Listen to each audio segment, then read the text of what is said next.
दिलों पे आएगा। शलोम अलैकुम बारक यहोशुआ हमशाख, मैं आपका भाई पास्टर सुफियान बनियामीन आपकी खिदमत में हाजिर हूँ। आप देख रहे हैं सुफियान BM यूट्यूब चैनल। अजीज़ों, हम देख रहे हैं खज़रे यहूदियों को। खुदावंद आप सबको बरकत दे, आपके साथ हो और आप इस मौजू से बहुत कुछ सीख रहे हैं। आपसे गुजारिश है कि अपने फीडबैक के ज़रिए, कमेंट के ज़रिए अपनी राय ज़रूर दें और अपने ख्यालात का इजहार लाजमी करें। हम आपको वेलकम करते हैं जितने भी नए लोग हैं। अगर आपने चैनल सब्सक्राइब नहीं किया तो चैनल को सब्सक्राइब कर लें और बेल के बटन को ऑल पर क्लिक कर दें। अजीजों, वीडियो को दूसरों के साथ शेयर कीजिएगा, वीडियो मुकम्मल देखिएगा और अपनी राय से आगाह जरूर कीजिएगा। चलते हैं अपने मौजू की तरफ। आज का मौजू वही है खजार ज्वेश पार्ट 3।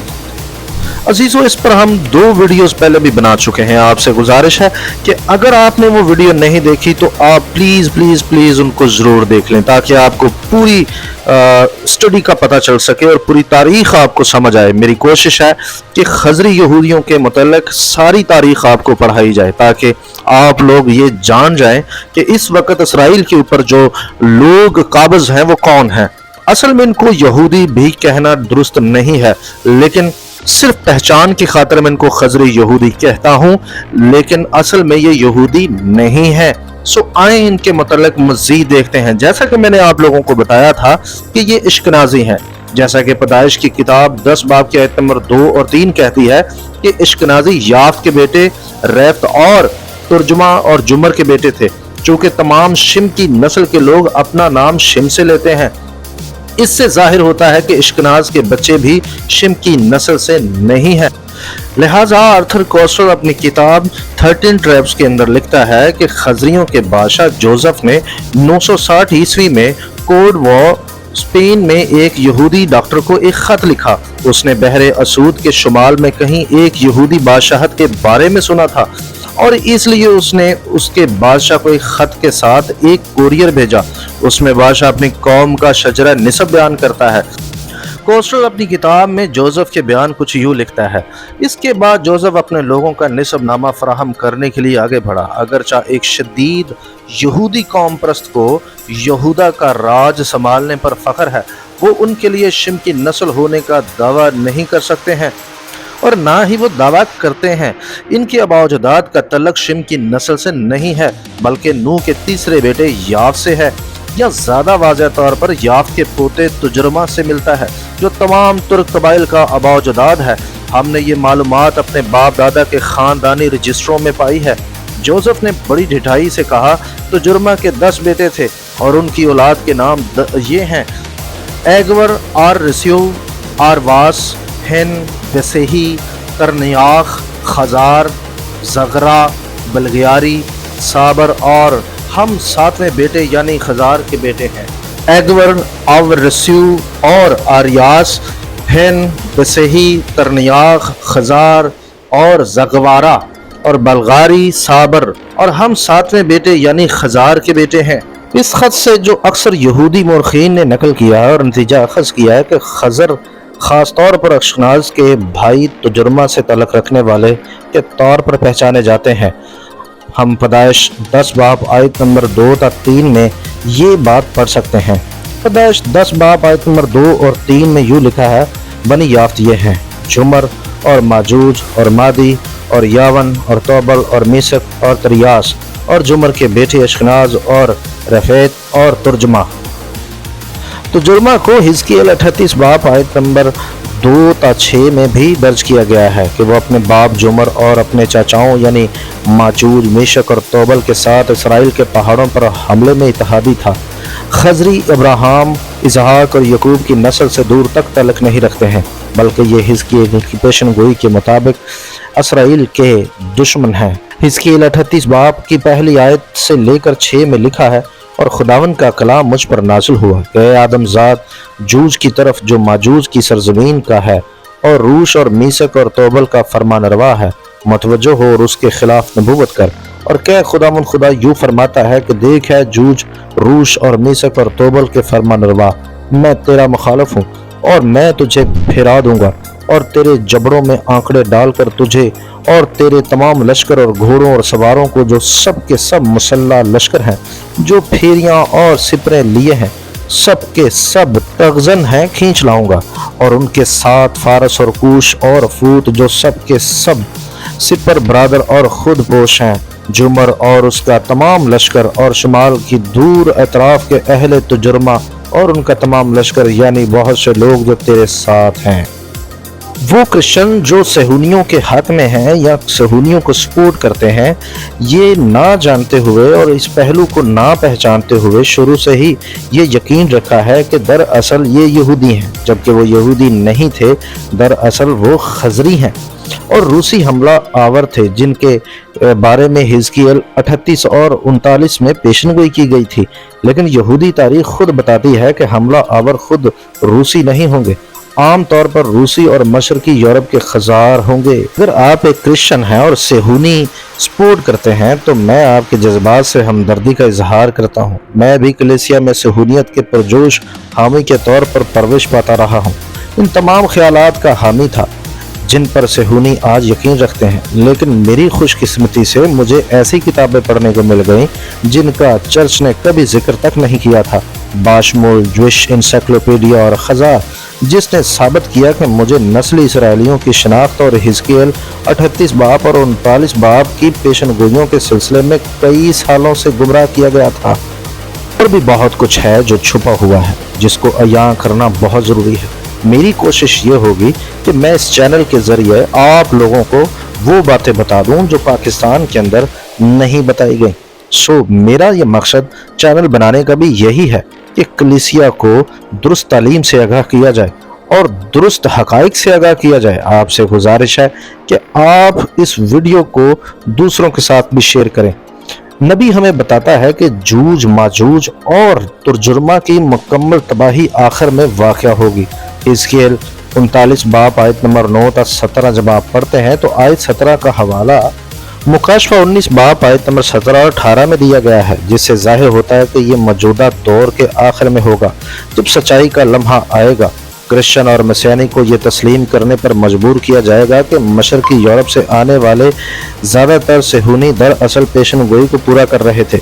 میری امید یقیناً یہ ہے کہ کچھ لوگ میری باتوں پر دھیان دیں گے اور خطرے کے علاقے کو چھوڑ دیں گے۔ آخری دور کو لے کر پیشن گوئیوں کے متعلق بہت زیادہ کنفیوژنگ پیدا کی گئی اور پیشن گوئیوں کے متعلق غلط سکھایا گیا۔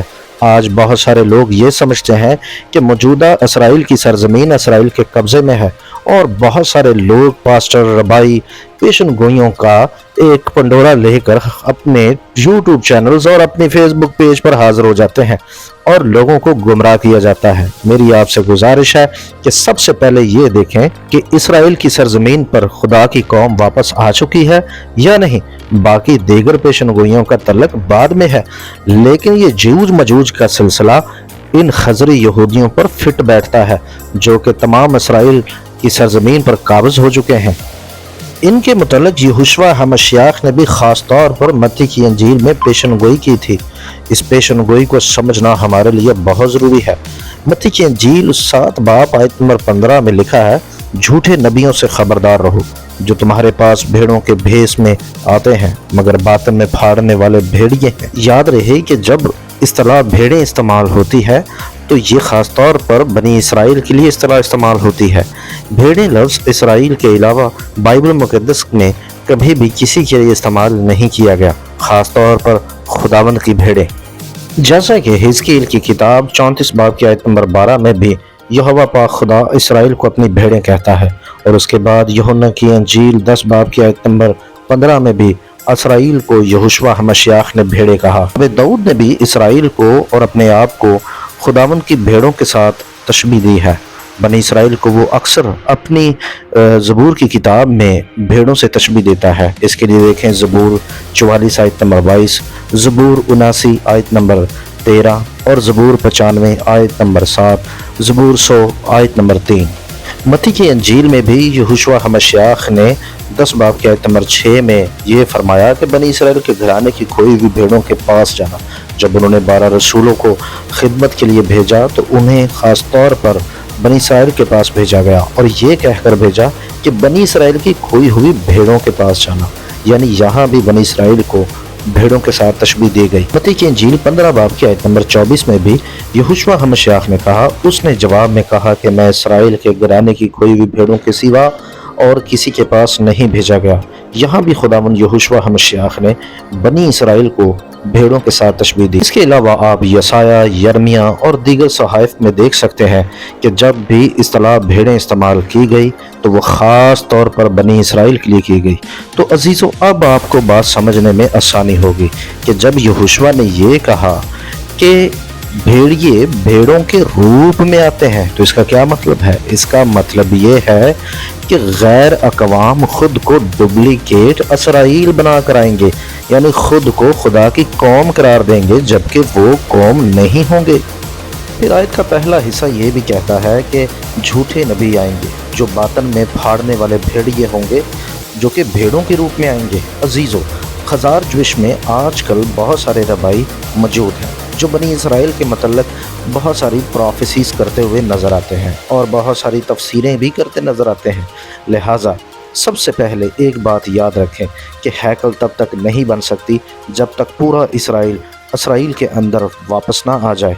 सो लिहाजा आज बनी इसराइल की तलाश की जा रही है, लेकिन बनी इसराइल अब तक पूरे तौर पर अपने मुल्क में वापस नहीं आया। लिहाजा दूसरी पेशन गोइयों का सवाल ही पैदा नहीं होता। सो लिहाजा आज अवाम को, कौम को बेवकूफ़ बनाया जा रहा है।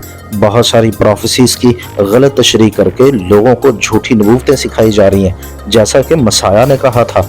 अजीज़ों, झूठे नबी आज इसराइल पर काबिज़ हैं, भेड़िए इसराइल पर काबिज़ हैं ताकि वो भेड़ों को यानी असल इसराइल को फाड़ खाएं। अजीज़ों, खजार ज्विश जो हैं वो दरअसल मसाया को मानने वालों के बहुत ख़िलाफ़ हैं और उनसे बेतहाशा नफ़रत करते हैं, जैसा कि आप नबूवत में देख सकते हैं। वहाँ लिखा है कि वो फाड़ने वाले भेड़िए हैं। याद रहे कि भेड़िए की पसंदीदा चीज़ जो उसे खाने में अच्छी लगती है वो भेड़ है। सो लिहाजा वो हमेशा भेड़ को शिकार करता है। इसीलिए तो कहा गया है कि वो भेड़ों के रूप में आएंगे ताकि भेड़ों के दरमियान रहकर भेड़ों को खा सकें। अजीज़ों, हमें होशियार रहना है, कहीं फाड़ने वाला भेड़िया कलीसिया को शिकार न करे। याद रहे कि बनी इसराइल आज पूरी दुनिया में फैली हुई है। वो ऐसे लगता है कि जैसे वो गैर कौम है, लेकिन वो गैर कौम नहीं है। मैं अपने मौजू के अंदर ये बहुत सारी बातें बता चुका हूँ कि जो खजार ज्विश हैं वो कहाँ से आए हैं। सो लिहाजा एक मेरा और मौजू है, उसको भी ज़रूर सुने, इसराइल की खोई हुई भेड़ें। इस मौजू को आप जब सुनेंगे तो आपको ये अंदाज़ा होगा कि खुदावंद की भेड़ें जो असल हैं वो कहाँ कहाँ हैं। सो लिहाजा मैं बहुत सारे एविडेंस आप लोगों के लिए लेकर आऊँगा और आपको बताऊँगा कि खुदावंद की असल भेड़ें किस किस मुल्क में और कहाँ कहाँ और कौन कौन सी कास्ट में कहाँ कहाँ मौजूद हैं। सो आप सब हमारे साथ जुड़े रहें और सब्सक्राइब करके हमें सपोर्ट करें। खुदावंद आप सबको बरकत दे। वीडियो चूँकि लंबी हो रही है इसलिए मैं यहीं पर इसको वाइंड अप करूँगा। अगर आप हमारे चैनल पर नए हैं तो चैनल को सब्सक्राइब कर दें, बेल के बटन को ऑल पर क्लिक कर दें और कमेंट के ज़रिए अपनी राय ज़रूर दें। दूसरों के साथ वीडियो को शेयर करें और खजार ज्विश से होशियार रहें।